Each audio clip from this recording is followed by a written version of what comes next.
薄いのアホ。プリズムパワーメイクアップカードレディ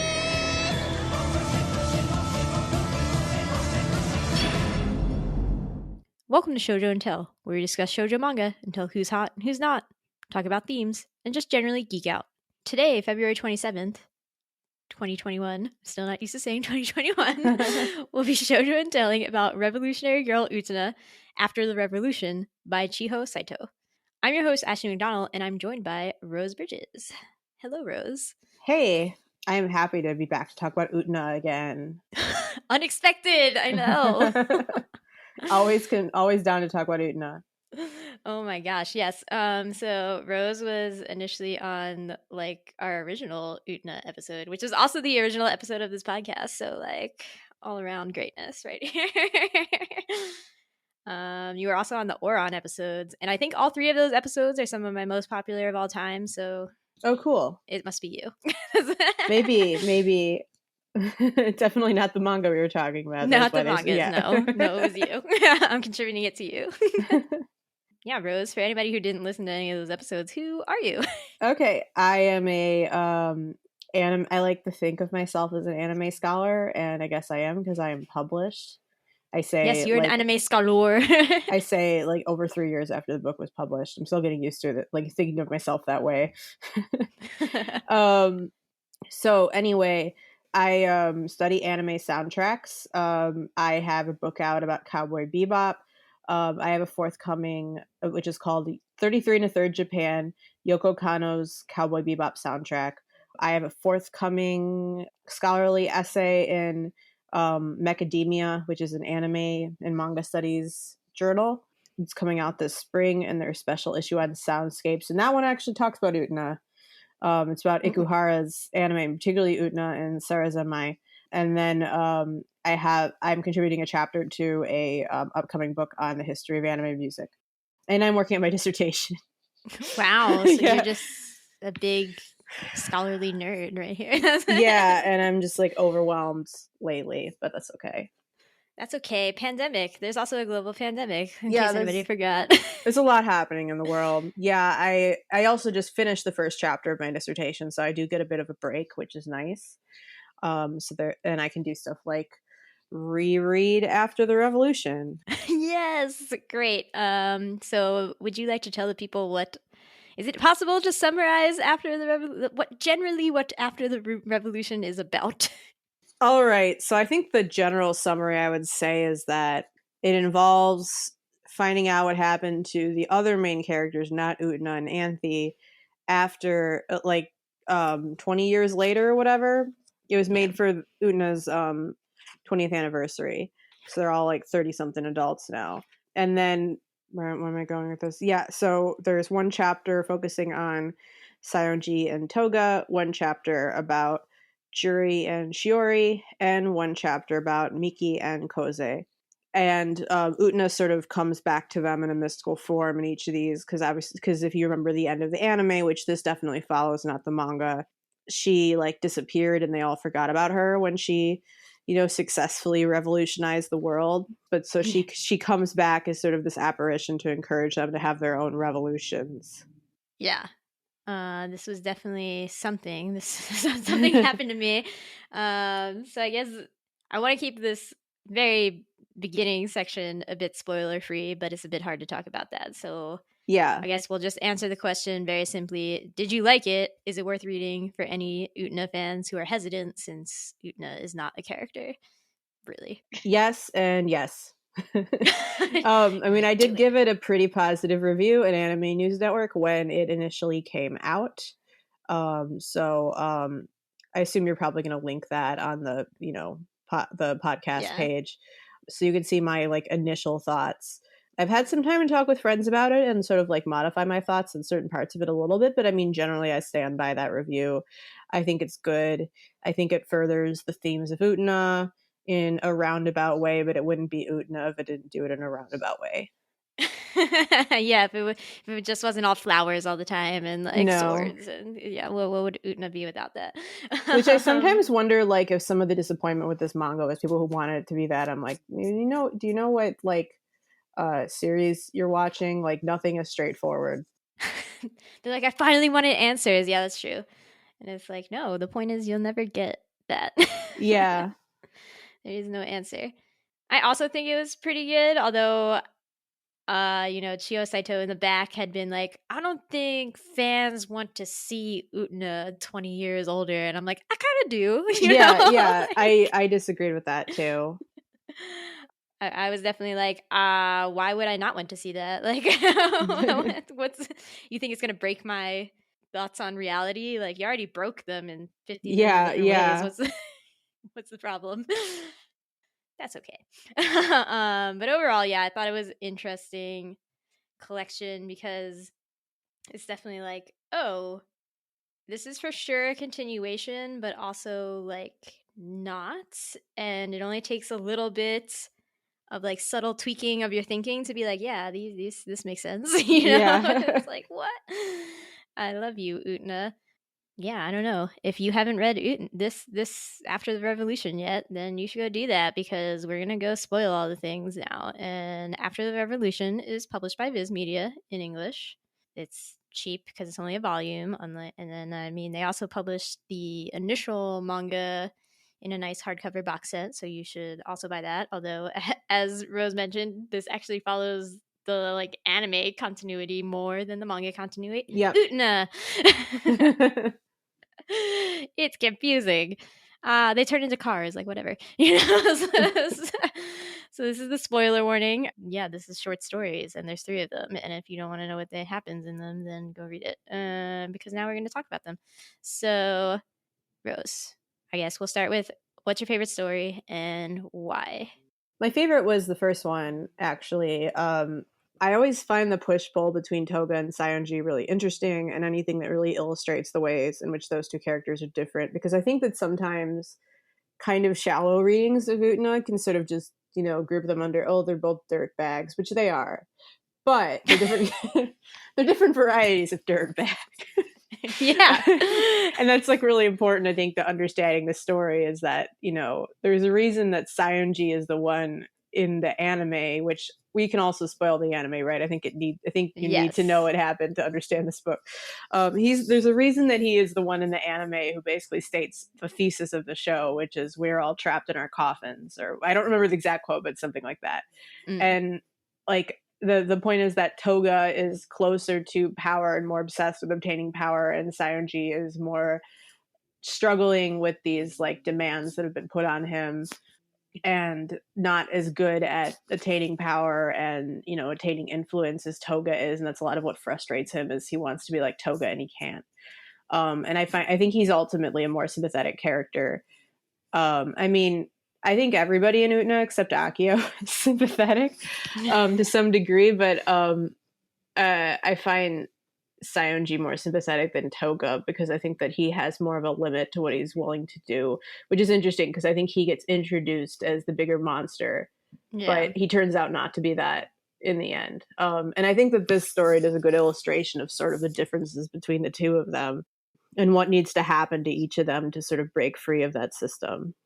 Yeah, I definitely like this story from the perspective of like, it's the most, I think you mentioned this in your review, like it's the most, you don't know what the logical trajectory of Toga and Saionji's life is from the initial series at all. Whereas like Juri in her story is like a pro fencer, and it's like, okay, yeah. And Miki's like a pianist, which like both of these make sense from who they were when they were teenagers, but it's like rival art dealers. Okay. But then like I'm not really sure what those 2 would be into that they would have a career out of. I mean, I guess Saionji was really good at kendo or something, but they aren't really defined by that stuff in the way that Juri and Miki are. So to me that, makes it's puzzling, but then you're like, oh, okay, this works. Yeah, like it works, but it's like, oh, okay, I don't know what to expect from this. Yeah, so this is fun. And I definitely agree with you about like, I still feel in my heart that Saionji from the initial series was the bigger monster, because I remember him being so awful in the beginning, more, and like it's more of a slow burn with Toga. Yeah, but then like this story definitely challenges that more, where I'm like, no, Toga is definitely the worst one. Yeah, in well, I this. don't know. I thought he was pretty bad by like the end of the first arc, like the way he treats Utena when he defeats her, and the way he acts in their second duel. Like, I think he was obviously a dirtbag by that point, but like throughout that arc, it's a slow reveal. You kind of want to believe that he's the like upstanding dude, even though the story keeps showing you no, he isn't. But I don't know. I feel like the point of them is that Saionji lashes out more, but he's ultimately more of a victim than Toga is. I mean, they're both victims, but both victims of Akio, but like he's ultimately more depowered, and that's part of why he has to like resort to violence and anger, because he feels like he has no other recourse, whereas Toga can like charm his way up the ladder. Yeah. Charm his way onto a new lady's arm all the time and stuff like that. Yeah.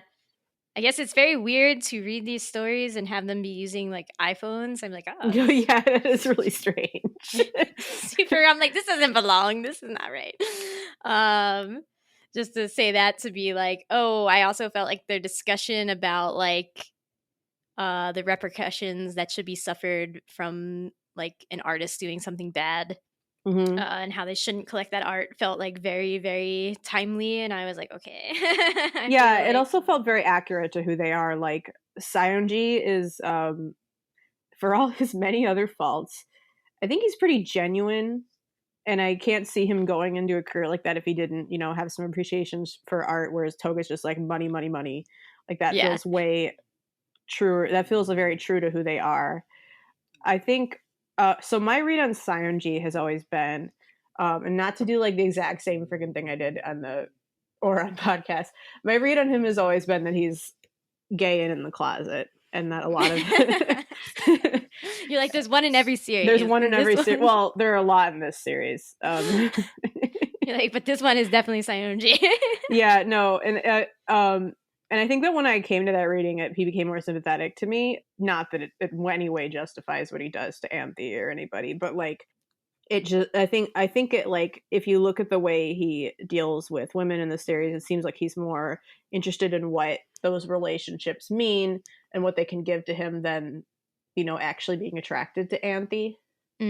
And he has this really messed up, push-pull with Toga that always to me seemed like he was attracted to him, and it just comes off like he doesn't really know what to do with those feelings. I mean, there are lots of different ways you can read him and everyone in this series, but like that was the one that kind of made sense to me. Plus, he and Toga just have a ton of subtext, including in this chapter. Yeah, the end of the chapter is them like hugging each other. Yeah, they're like walking off into the sunset together. Yeah, they're literally walking off into the sunset, being like, "We're bros," and I'm like, "You want to kiss right now?" Like, yeah. Also, Saionji's like so upset when like Toga leans on him and like, "This is weird." I'm like, and when I say it's because you're having gay thoughts, we get it. yeah. I definitely felt like put the like pull for Saionji towards Toga in their more flashback thing where they're in the hospital being like, oh my god, we need to find Nanami. And they can't, and they find Utena instead. But Saionji is like, oh my god, no, Toga, don't leave me, all these things. Yeah, like they have their arms around each other. It's a very like handsy gesture. Handsy boys. Yeah, dirtbags in love. Dirtbags. That's how I think of those two. The next sequel to Utena, Dirtbags. Someone on the otori.nu Discord was talking about this recently, and they said like if they had a child, he would look like a Christmas tree. He would though. And I was like, what is Toga's hair happening even? I don't even know anymore. It's like, or people like who are fans of Legend of Galactic Heroes and ship Reinhard and Kirk Heist together, which is what everyone should do if they watch that show. Call them like, because their hair color is like ketchup and mustard. So I always think of these two as like lettuce and tomato. Okay. This is a very interesting shipping dynamics happening. Why not? Well, Saionji's hair looks like lettuce, so why not? I mean, it's true. Yeah, he's like really, really rocking a strange shade of green right there. Yeah, and it's curly and stuff. It looks kind of like leaves on lettuce. I don't know where I'm going with this. I love these deep thoughts you have about Utena. It's really good. But I think what I said in the review though is that I was a little frustrated that it felt like it felt like the characters in general hadn't really grown that much emotionally, but in particularly that felt like the case with Toga and Saionji. And I think that's because my hope had always been like whether or not they wound up together, because I do kind of ship them, like they at least wound up in like a more positive relationship after the events of the anime, and that's obviously not what's going on here. And so that suggests that they've continued to have this like animosity for 20 years, and I don't really like the implications of that, but at the same time like it makes for an interesting story here, and it does suggest that they eventually get beyond that. Yeah, I guess I just keep thinking of being now. I'm like, what does revolutionizing the world mean if none of these characters seem to have moved beyond like anything? Yeah. Well, I think what I wrote in the review was I sort of saw it more as an alternate retelling, kind of like the Adolescence of Utena film. Like with that film, you can read it as a sequel if you want. You can read it as like the next place Utena goes in her search for Anthe or whatever. But to me, it makes more sense to read it as an alternate retelling, and I sort of saw that as the same, even though this is like billed as a sequel. Interesting. Yeah. Yeah, because Utena and Anthe do have to like, or Utena has to find Anthe again in this, I guess. Yeah, and I don't like thinking that they've gone 20 years without finding each other either. Yeah. And they're taking like the opposite trajectory. They're like younger children versus like these oldies over here. I don't like to think that they're 30. When you said that in the sequel, I was like, oh no. Well, like the not Utena and Anthe, who like seem to go through several ages in their appearances here, but That's like true. Toga, Saionji, Juri, Miki, etc., they all look older. Yeah. Well, Miki and Kozue still kind of look young, but they're baby faced, so like whatever. It's because they're slightly younger. They have to always look young. Yeah, they're supposed to be like I think either Utena's age or like a year younger, because you always forget that she's like 14 in that show, which is kind of yikes when you think about some stuff in it. Yikes. And he's like 13, which also means Kozue is 13, and that's kind of yikes when you think about some stuff she does in that show. I guess we should talk about the second story, which I think on second reading, I was like, I appreciate this story a lot. Like, I do. It's hard for me to pick a favorite. Definitely not the Miki one. Yeah. That's all I can say about that, really. Not the Miki one. But yeah, like, I did like the like surprise of the Toga Saionji one. But then I think I was like, I actually really appreciate this Juri, Shiori, and Ruka story. Yeah, I thought it gave an interesting backstory to Juri. Yeah. And how she felt for Shiori, which was always my biggest like, huh? During the anime, because I'm like, you're like perfect and she's a jerk and she's not even that pretty by anime girl standards. Like, I don't get it, Juri. And like, you know, not like I always had like amazing taste when I was a teenager, but like, you know, I just didn't get it. And I think that this backstory here helps you understand it a lot better. Yeah, it adds so much more interesting layers to this love triangle than I got from the anime. I was just like, Yeah. like whatever in the anime, but I'm like, oh, okay. I'm not sure who to root for here and who wants what really, and that's kind of fun. You like, Yeah. that's fun. Yeah, it's also the one that just has the most like, okay, like I know a painting shifts in front of their eyes and the Toga Saionji one, and like, you know, Dios is there and like whatever. But I was like, no, there's definitely a lot of weird reality only affects like one person's reality, even when they see the same things are very different in the Juri Shiori one. Yeah. I'm looking back over what I said in my review. And so the thing I keep thinking about with this one is that it feels like a lot of what Juri experiences with Ruka taking away Shiori is illusory. And I feel like Ruka always kind of represented to Juri like the threat of heterosexuality and of like, you know, man taking away her girl.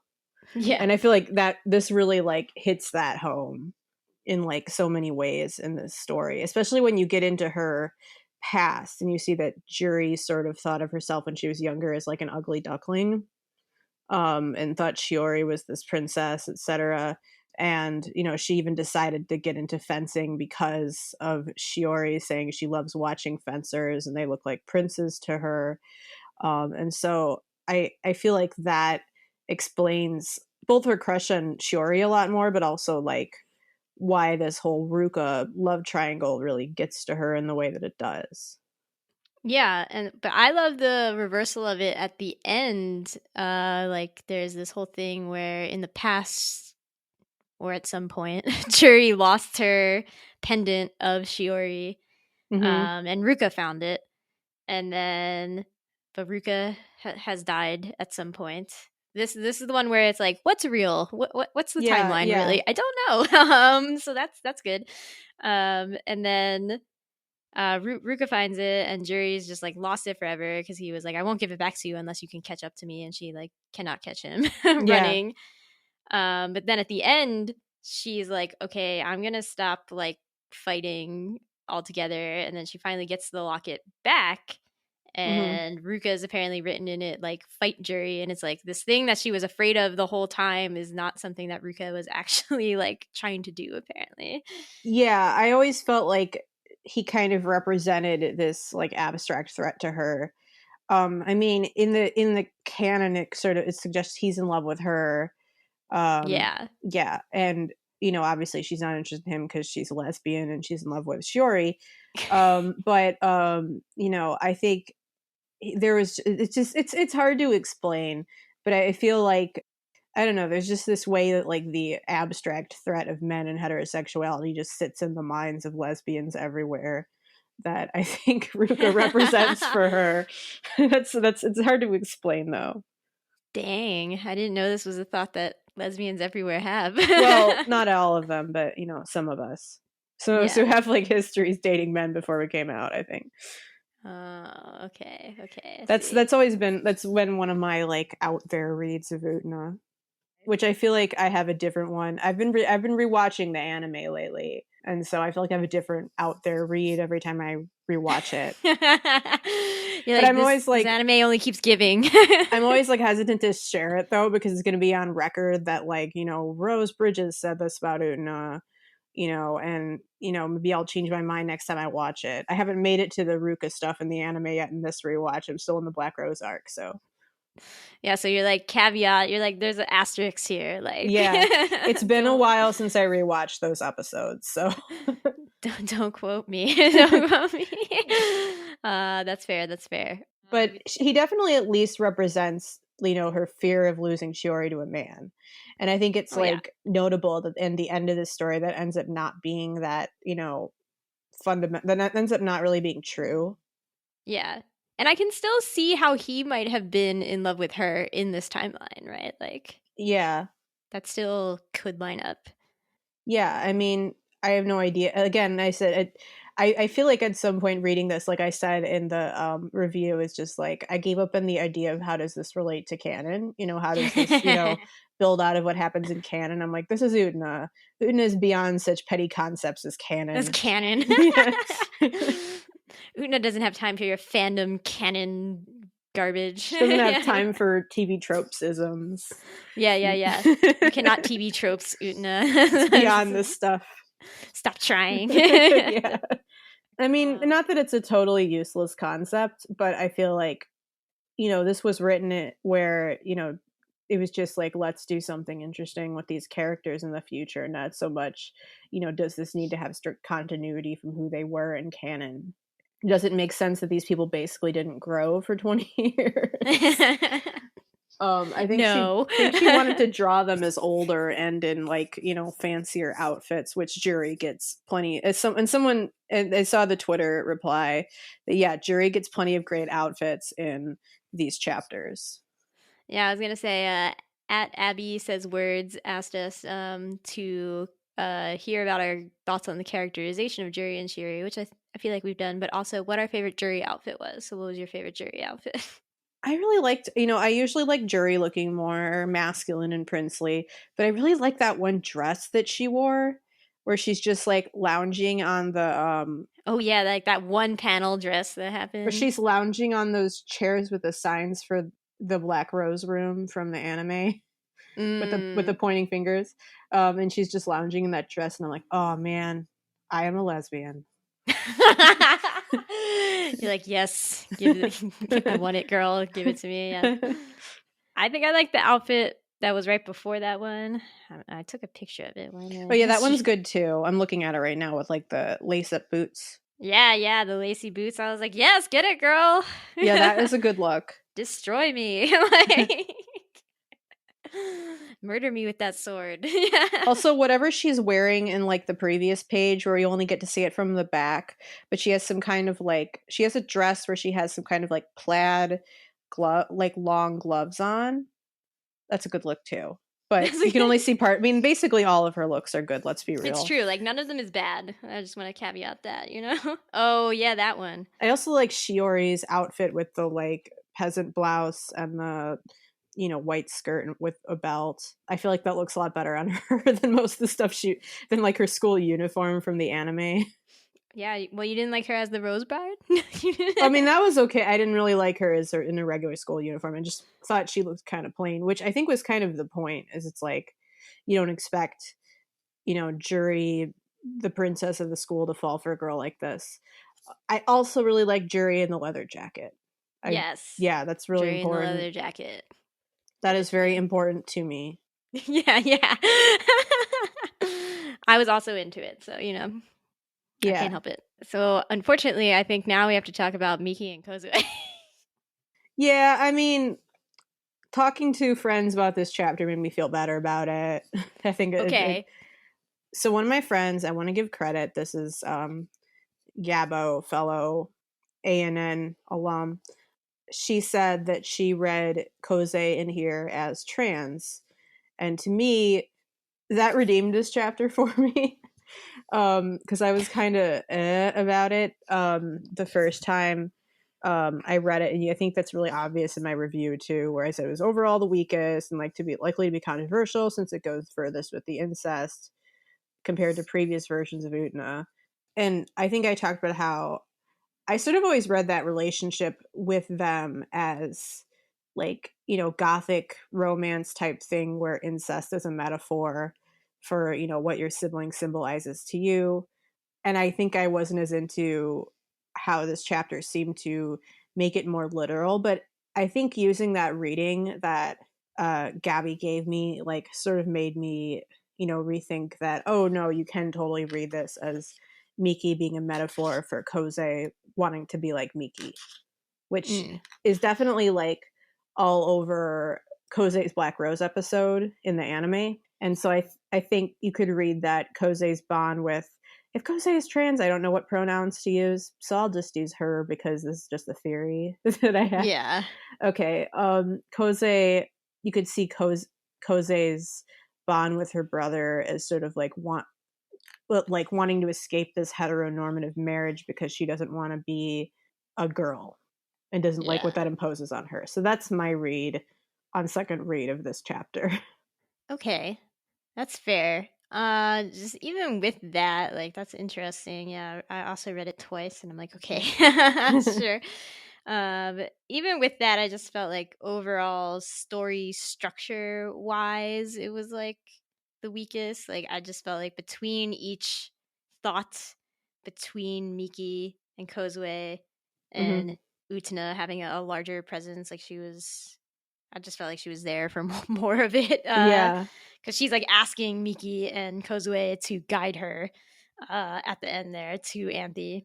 Yeah, it kind of felt like the song. They were more there at the end for Utena's part than really, for what they were there to do. It is notable to me, though, that at that end when they guide her, Kozue is wearing a tuxedo. Yes. Which kind of furthers the idea, I think, of Kozue either being trans or at least like, the thing being about some sort of rebellion from typical heteronormative femininity and wanting what her brother has.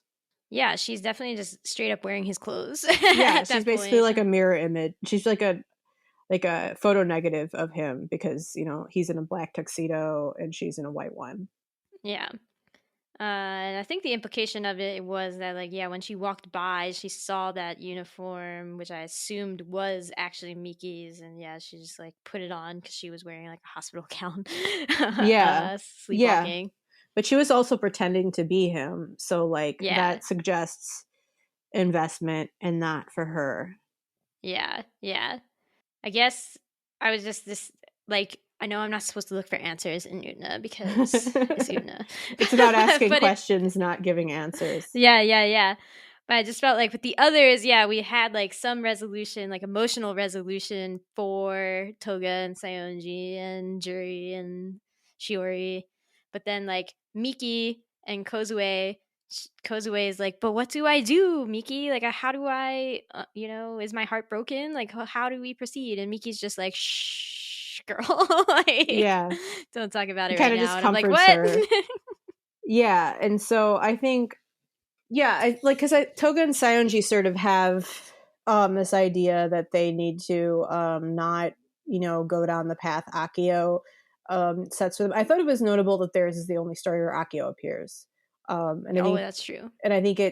it kind of shows how he was a particularly strong temptation for Toga, because like in this he's also more attracted to what Akio represents than Saionji is, kind of like he was in the anime, and the idea that they have to sort of reject that power that they could have by virtue of being dudes in a patriarchal society, and go for what Utena offers them, and also work together and build a relationship whichever way you want to read that relationship.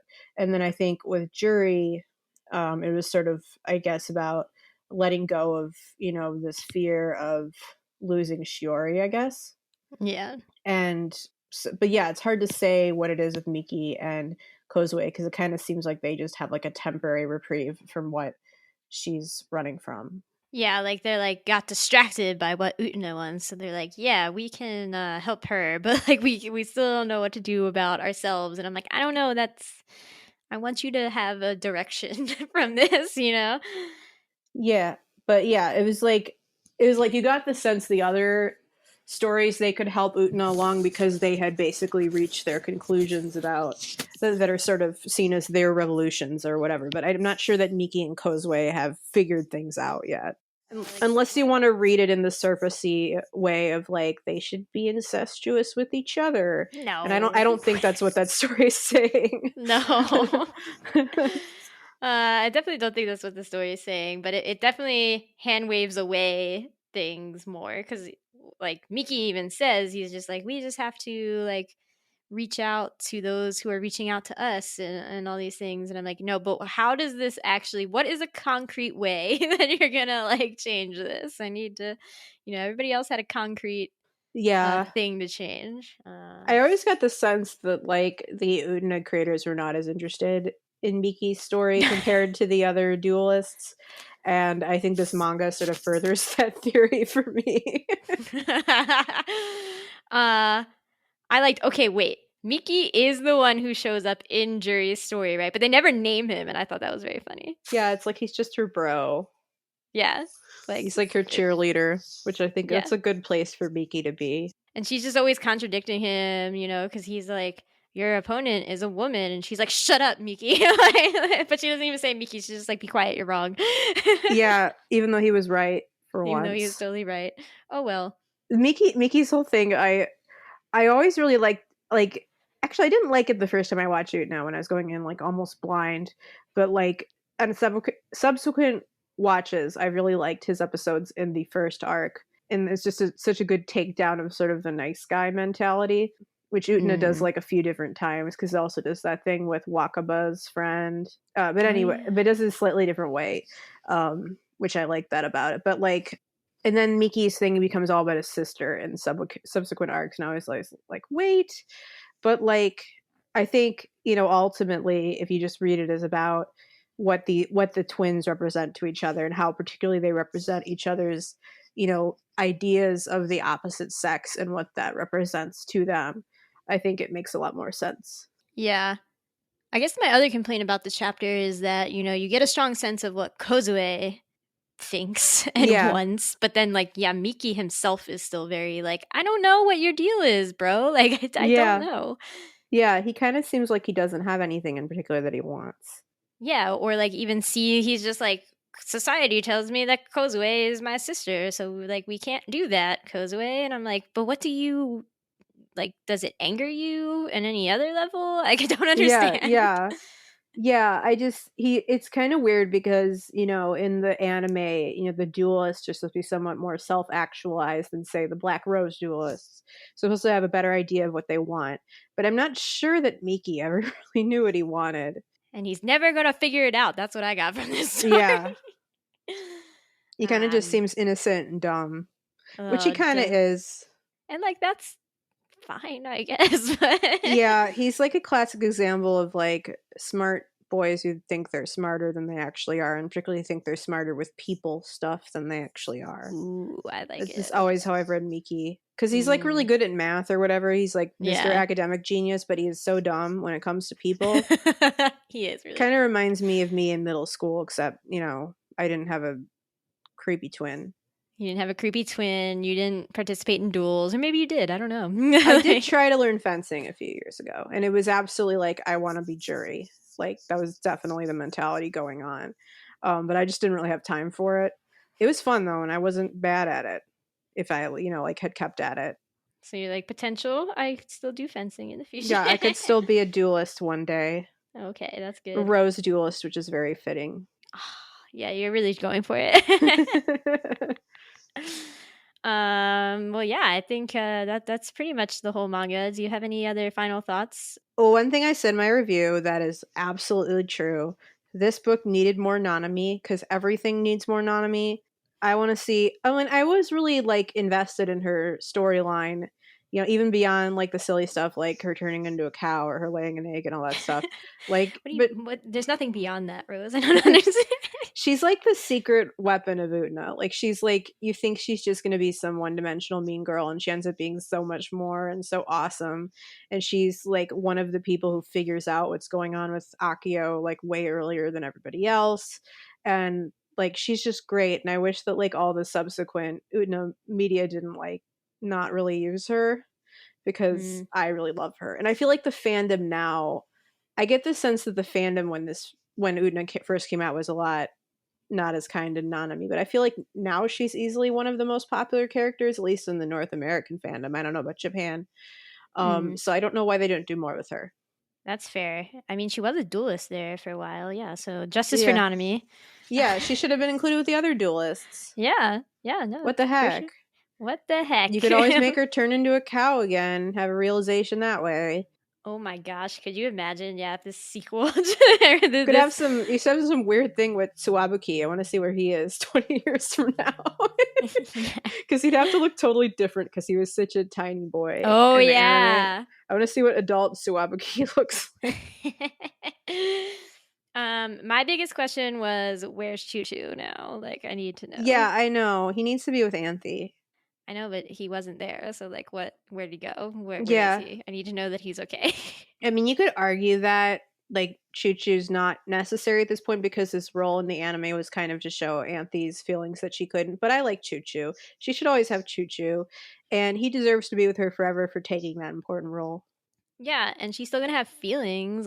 She can show them, but he can also be an eccentric monkey. What's up? Yeah, and dress up as Saionji and make fun of him. Yeah, that he did. Well, it was because they switched personalities because of the magic curry. That episode makes no Whatever. sense. No, listen, I know, but I need Choo Choo. That's the conclusion. Which if they never switched back, that makes a lot of interesting implications about Utena, because that was episode 5 or 7 or something. Yeah, that's really early. Very early. So what if they never switched back? What does that mean?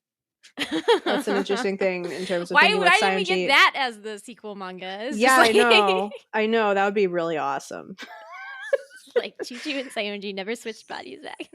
I think one thing I want to talk about with this, that I was talking about with someone on Twitter, is there's this persistent fandom myth that Chiho Saito is homophobic, or was, or whatever. Oh, right. Because the manga is a lot more hetero. and she made some statements about why it had to be that way, which I think if you read between the lines, it's really clearly that her editor wouldn't let her make it gayer.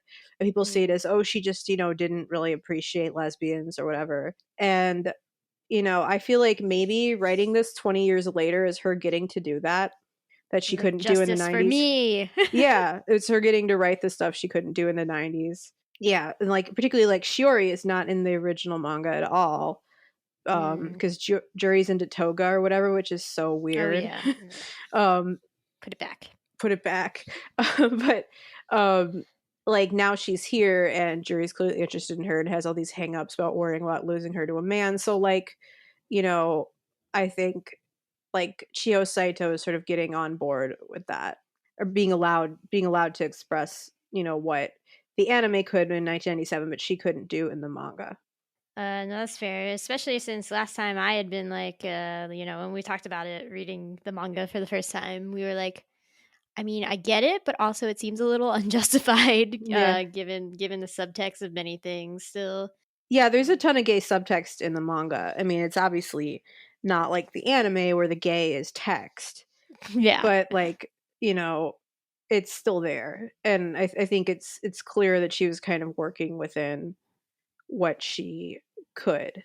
Yeah. I think people sometimes underestimate that, particularly for women, and I guess particularly when you're attached to a bigger project like this, women are often given more limits in how much they can do this stuff than men are.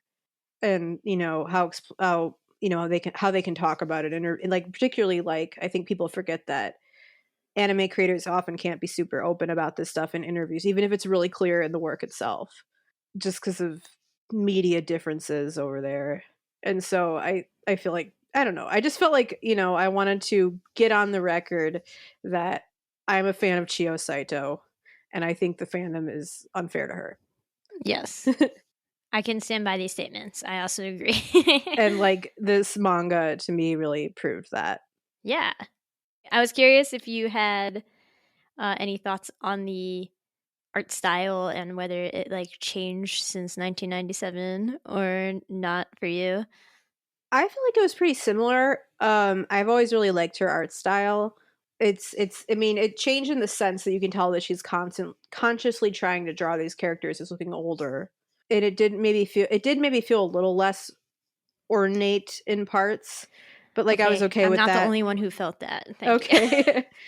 Yeah, which was a bit disappointing to me because I loved that about the original manga. But I don't know, she was making something a lot more difficult than the original manga was, because she was making it closer to the tone and themes of the anime, which is a lot more out there. So I cut her some slack, and I think she did a good job, at least with Toga, Saionji, Juri, and Shiori, of making them look like the 30 years older the 20 years older versions of themselves.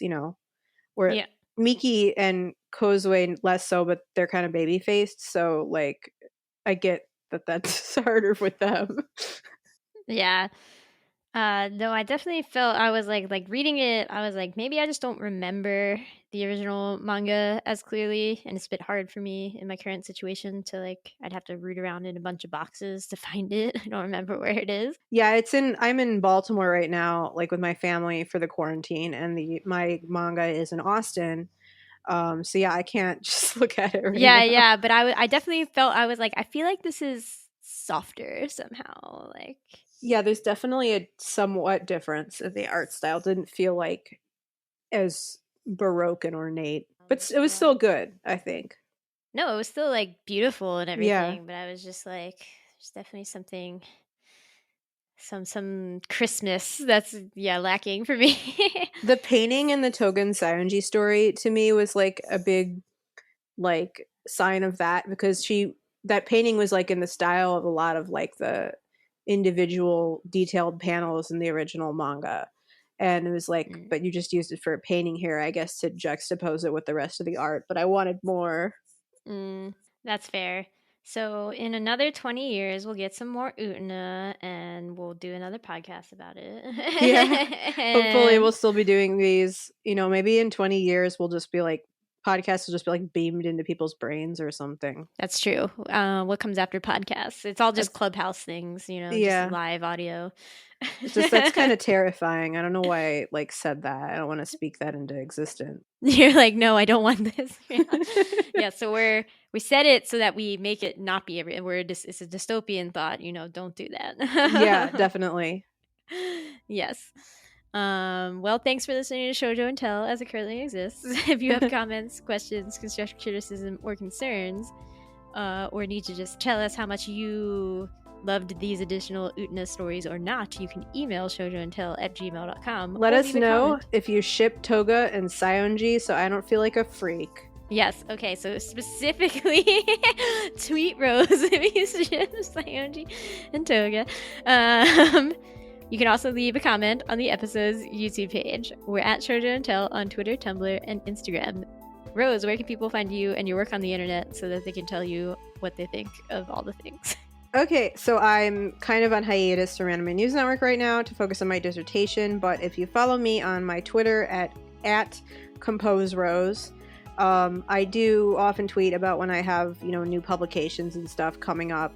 And I will definitely do that when that issue of Macadamia comes out with a big article on music and Utena and how it furthers, you know, the radical queer themes of Utena and Sarazanmai. So you should read that. And also make hashtag dirtbags in love happen for Toga and Saionji. Yes, somebody make dirtbags in love happen. Definitely. Are you excited every time you see a new episode from us? If so, please consider leaving a rating on Apple Podcasts. This will help the show reach more hearts, or at least ears. Thanks again for listening. We'll be back next time for the first half of Waiting for Spring, or the second half of Aoharu Ride, which is also known as Blue Spring Ride. The point is, spring is here, get hype. Stay tuned until then. Bye.